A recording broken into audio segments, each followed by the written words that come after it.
butter. So, kukulang ko lang sa butter yan. Malambot na yung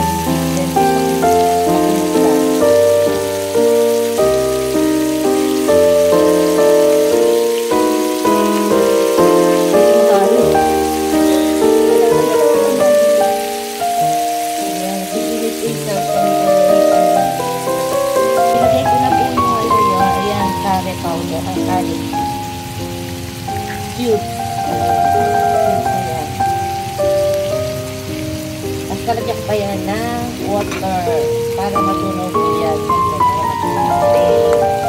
Nilagay ko na mix. Ano ko, pakukuluan na lang po yan. And then, tsaka ko na later ilalagay yung milk. Last po yan. Pag ano, tatakpan ko na lang muna siya. Haluin ko na sa kapan. Minix ko na po lahat. Tatakpan ko na lang yan. Hahaluin ko pa yan. Kaya nandyan yung ano. Hindi ako makapag-isang kamay eh.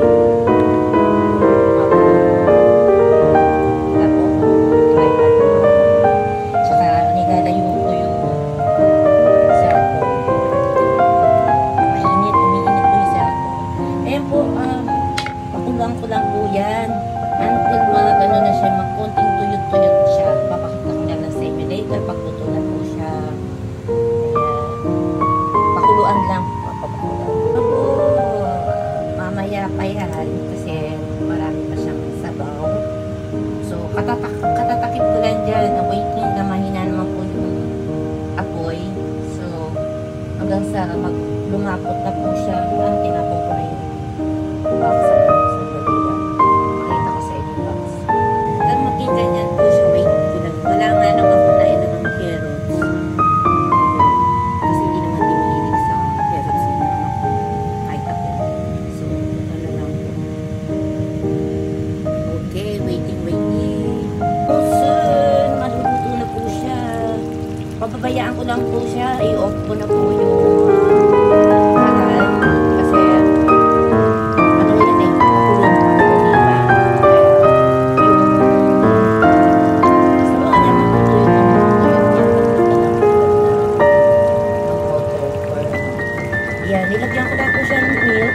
Pwede hindi lagyan ng milk yan. Kasi dark color yun, di ba? Nilagyan ko po. Pero nag-brown siya. Kasi yung ganun dark color, ayoko po eh. Ayun. Kaya nilagyan ko milk. Pwede hindi yan lagyan ng milk. Pwedeng lagyan po ng apple. Ayan. Isa pang ano yan. Panlasa yung apple. Okay, yan po ay luto na. I-end ko na po ito. I-off ko na pala. Hindi i-end sandali. So, ayan na po siya. Kaya, papupuntahin ko rito yung Jinakis oil bukas. Kaya ano pala po siya. Ganyan. At least luto na. Lalagay ko na po sa plastic, ano yan, ziplock. Or you may mga ano na po ako dito. Ay, may mga box na po ako dito na ano. Or dito siya kakain. Pupunta siya bukas. Yan po, makita nyo lang po. Pinakita ko lang sa inyo paano ang, ewan ko kung mag-gets nyo kagad, ano. Pero kung sa Japan yan, gets na nila yan. Alam na nila yan. Sa Pilipinas, madali lang po. Napakadali lang po talaga. Super. Yung pinapakita ko po dito ay mga simpleng luto lang po. Yan, napakasimple. Mga madali lang po matutunan. Pero meron pong curry na maraming pong ingredients. Yun po ay mahirap nang ituro po yun. Yung kagaya na sa mga restaurant na po na pinakainan po, yung chicken masala, yung parang ganun, chicken butter. Ito po, butter din po to, nilagyan ko ng butter.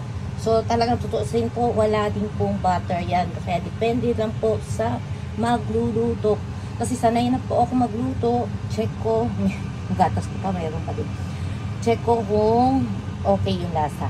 Kaya yung nakasanayan luto ko po, yun na po ang ginagawa ko. So, okay, try it. Try it nyo lang po. Kung ano yung gusto nyo, lagyan nyo ng, ano pa pangalan nun?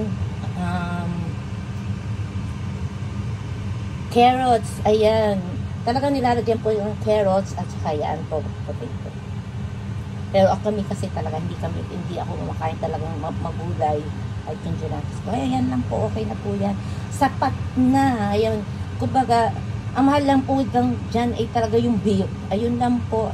At siguro worth 1,600. Yan po yan. Okay? Bye-bye, babu. Hindi pala bye-bye. Sorry to say that. Babush! Na, close na. Ayan, close na yan. Maluluto na po siya. Ano ko na po yung ano niya. Yung halal. So, pag init-init na lang po yan hanggang maano na po, masipsip na yung sabaw no. Ganun po talaga ang curry. Or magdagdag na lang ulit ng water kasi po yung dalawang cubes po nilagay ko po dyan. Kaya, okay lang po maglagay ng water. Kasi, pag yan, init na init talagang mawala yung sabaw. Mostly talaga po sa curry, ano po maraming sabaw dyan. Lalo sa mga restaurant, ang humurahing restaurant, marami na silang sabaw. Tapos konti yung sahog. yung sahog. For example, yung beef or yung patatas at saka yung carrot, yung konti lang po talaga. Yung nakakalasa po kasi dyan yung sabaw lang talaga. Makalasa sa rice. Kaya mas marami talaga. Kaya pag sandali, pakita ko lang po sa inyo. Sandali. Ayan. Ganyan po kailangan ang pagluto. Ayun. Sa gilid po yung ulam, sa gilid po yung rice. Hindi pwede nyo pong depende po sa pag-serve na sa restaurant yan pwede rin po na sa ibabaw ilalim ng rice, ibabaw po yan. Mas lagyan nyo ng cheese, masarap pa lalo pag may cheese yan. Okay? Babush!